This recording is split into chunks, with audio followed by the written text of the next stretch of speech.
The Allahabad High Court has delivered a scathing verdict against private hospitals, accusing them of treating patients like ATM machines. The court observed a disturbing trend where patients are lured into admission despite the absence of doctors or basic infrastructure, only for hospitals to scramble later to arrange treatment. Slamming the profit-centric model, the bench warned against commodifying human life and said that such actions amount to medical negligence and exploitation, a strong stand in favor of patient rights and ethical healthcare.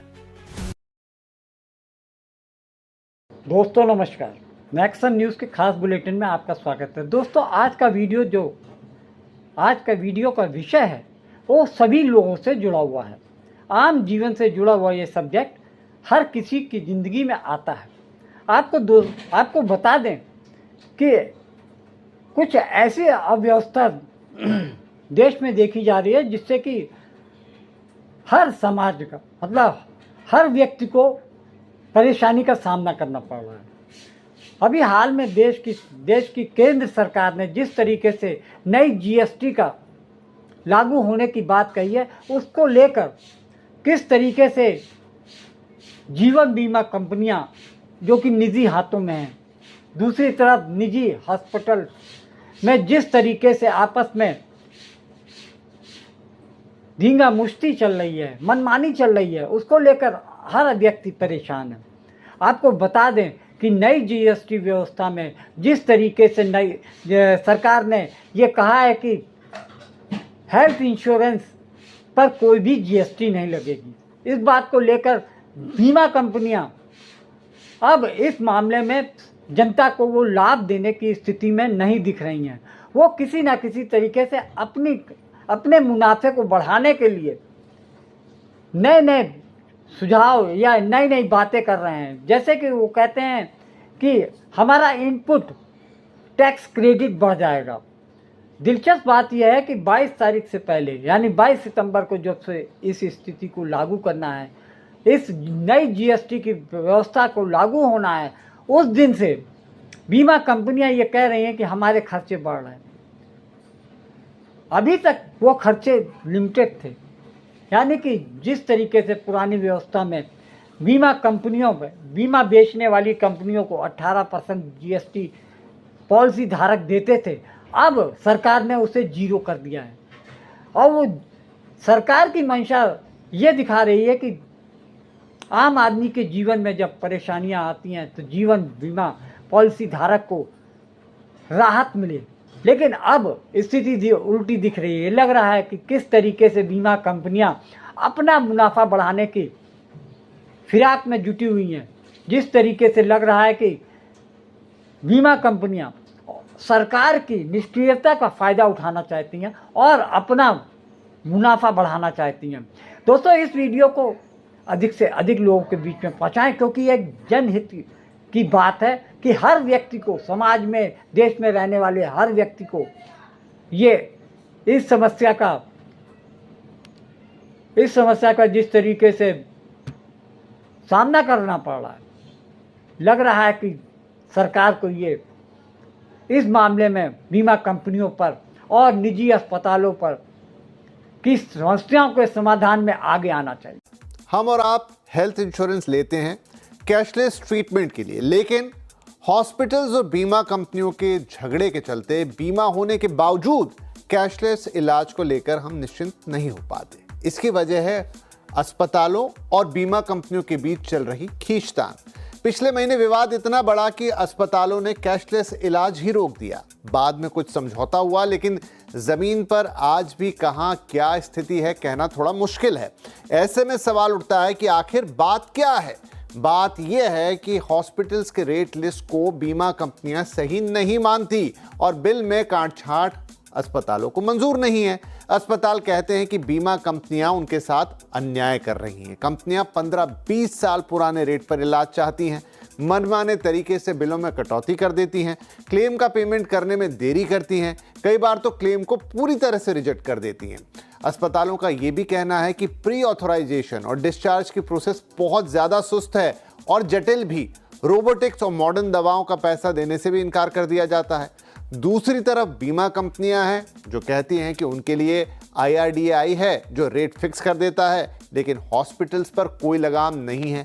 वो मनमाने पैसे वसूलना चाहते हैं। इलाज महंगा होगा तो क्लेम भी महंगा होगा और उनके बैलेंस शीट पर दबाव आएगा और वो प्रीमियम बढ़ाने के लिए मजबूर हो जाएंगे।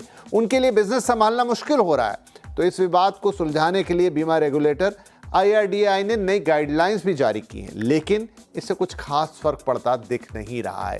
अब कंपनियों और अस्पतालों के लिए एक शेयर्ड हॉस्पिटल नेटवर्क बनाने पर काम हो रहा है। एक ऐसा स्वागत योग्य कदम है, लेकिन क्या ये समाधान है? आगे इसका क्या रास्ता होगा? इसी पर आज हम चर्चा करने जा रहे हैं। हमारे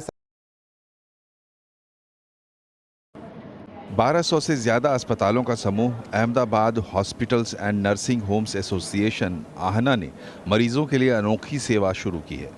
इन अस्पतालों में इलाज के बाद पूरा पैसा बीमा कंपनी नहीं देती है, तो ऑनलाइन या ऑफलाइन एक पन्ने का फॉर्म मरीज को भरना होगा।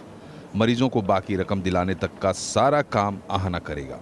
नॉमिनल चार्जेस, एडमिनिस्ट्रेटिव चार्जेस लेके पेशेंट को हम उनका जो भी क्लेम रिजेक्ट हुआ है उसके पेपर मंगवा के उसको पहले इंश्योरेंस कंपनी को रजुआत करेंगे कि इसका रीजन बताओ कि ये क्यों कटौती हुई है।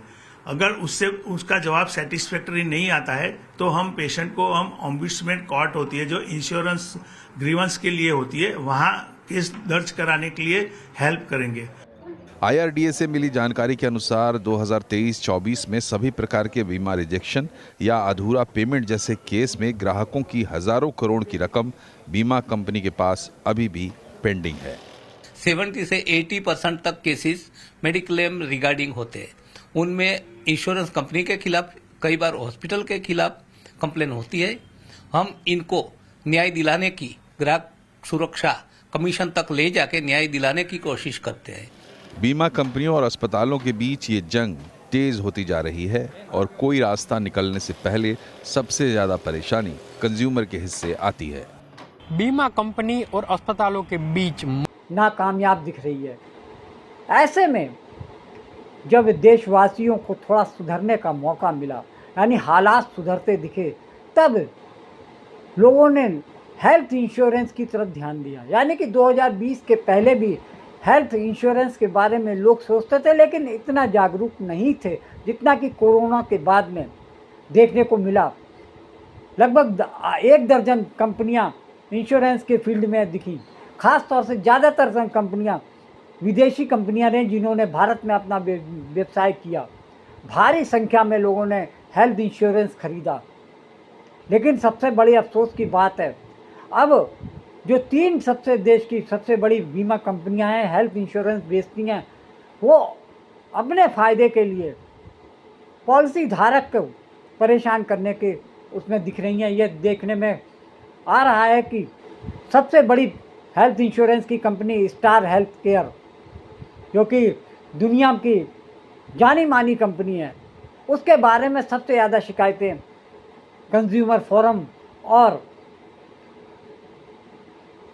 जिस तरीके से बीमा कंपनियों का जो न्यायालय होता है उसमें सबसे ज़्यादा दर्ज हुई हैं। उसके बाद नीवा बूपा है और तीसरी कंपनी केयर हेल्थ इंश्योरेंस है। इन तीनों के खिलाफ में हजारों की संख्या में शिकायतें दर्ज की जा रही हैं। सबसे बड़ी बात तो यह है कि निजी अस्पतालों और बीमा कंपनियों के बीच में एक शीत युद्ध शुरू हो गया है। अब ये शीत युद्ध बिल्कुल खुलकर सामने आ गया। बीमा कंपनियों को निजी अस्पतालों ने अपने अस्पतालों में बैन कर दिया। वहीं दूसरी तरफ बीमा कंपनियों ने हॉस्पिटल्स के मैनेजमेंट को भी अपने यहाँ बैन कर दिया। यानी एक तरीके से ये कहा जा सकता है कि 2 पार्टों के बीच में, बीमा कंपनियां और अस्पतालों के बीच में जो पॉलिसी धारक है वो पिस रहा है। क्योंकि जब भी कोई भी इंसान, कोई भी व्यक्ति हेल्थ इंश्योरेंस इसलिए ख़रीदता है कि उसको मालूम है कि आने वाले समय में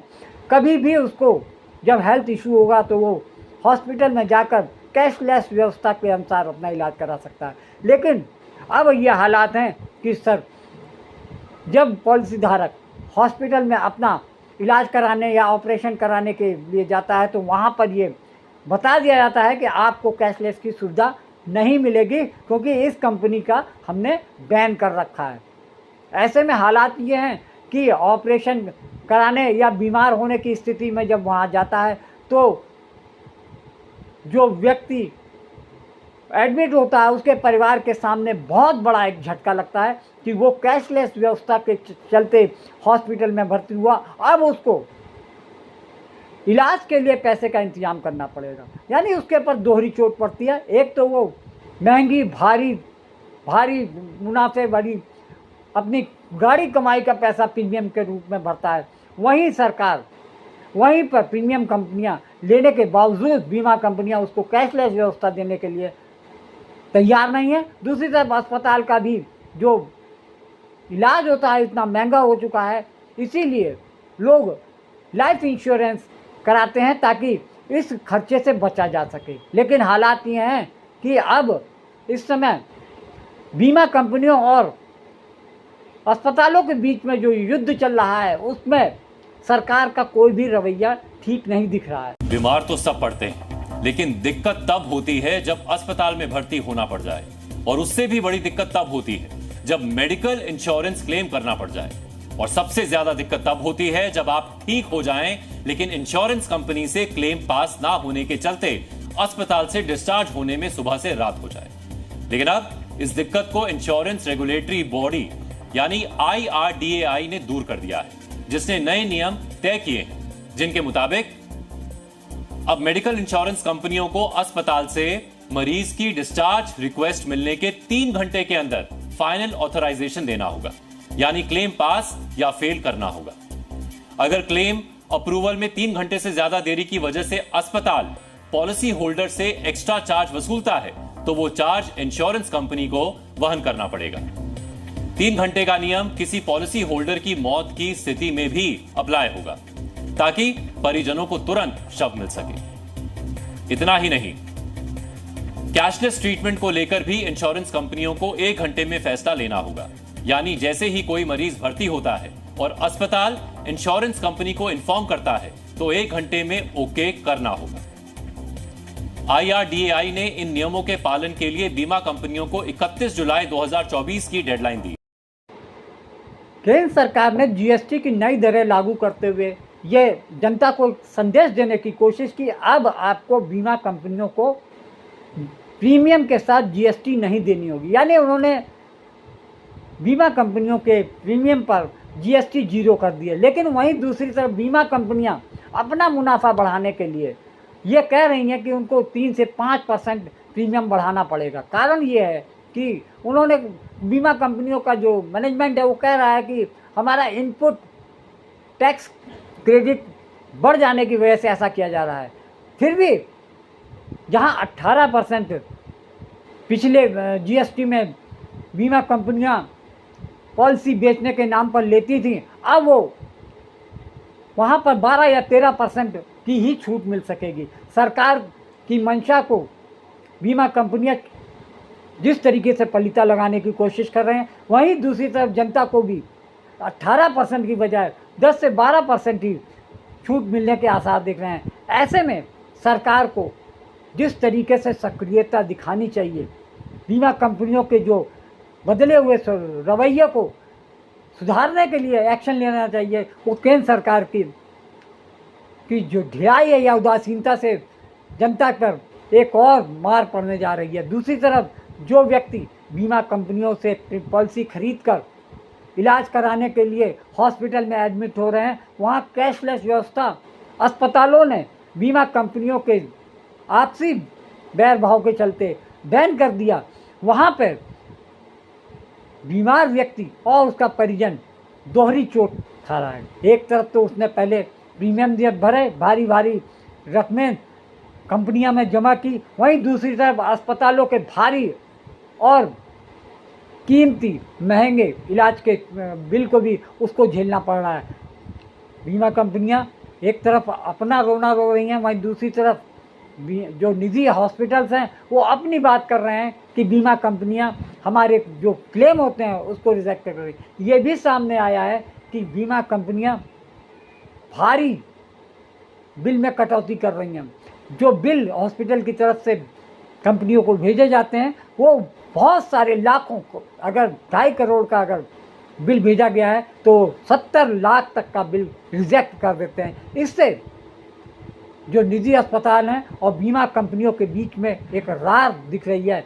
ये साफ दिख रहा है कि बीमा कंपनियां और अस्पतालों के बीच में, जो निजी अस्पतालों के बीच में जो खटपट चल रही है, तनातनी दिख रही है, उसका खामियाजा पॉलिसी धारक को भोगना पड़ रहा है। ऐसे में इन दोनों के बीच में जो खींचतान का मामला चल रहा है उसमें सरकार की भूमिका बहुत है। आपको मालूम होना चाहिए कि जो विदेश से कंपनियां भारत में व्यापार करने आती हैं तो उसको केंद्र सरकार की तरफ से अनुमति दी जाती है। अगर अनुमति सरकार ने दी है तो बीमा कंपनियों पे अंकुश लगाने की जिम्मेदारी भी सरकार की बनती है। उसे ये क्यों नहीं सोचना चाहिए, जिस देश के निवासियों ने उन्हें सरकार में बैठाया है, प्रधानमंत्री या सरकार बनाने के मौका मिला है, तो उनकी देख रेख, उनके हित की रक्षा करना भी सरकार का काम होता है। लेकिन जो हालात दिख रहे हैं, सरकार की चुप्पी बता रही है कि वो बीमा कंपनियों और प्राइवेट हॉस्पिटल्स के बीच में कोई भी एक्शन लेने के उनके मूड में नहीं दिख रही है। साफ पता चल रहा है कि जनता दोहरी मार से का खामियाजा भी भुगत रही है और जो मानसिक असंतुलन है, जो उनकी सुख चैन की बात है, जिस वजह से उन्होंने पॉलिसी खरीदी, आज उसकी सुविधा भोगने के लिए भी उन्हें दर दर भटकना पड़ रहा है। लेकिन सरकार का रवैया बहुत ही ढिलमिल है। उसको ये चिंता नहीं कि देश के जो पॉलिसी धारक हैं उन्होंने भारी रकमें भरकर प्रीमियम चुकाए हैं और अब बीमा कंपनियां और निजी अस्पताल अपनी मनमानी करके उन पॉलिसी धारकों के साथ अन्याय कर रहे हैं।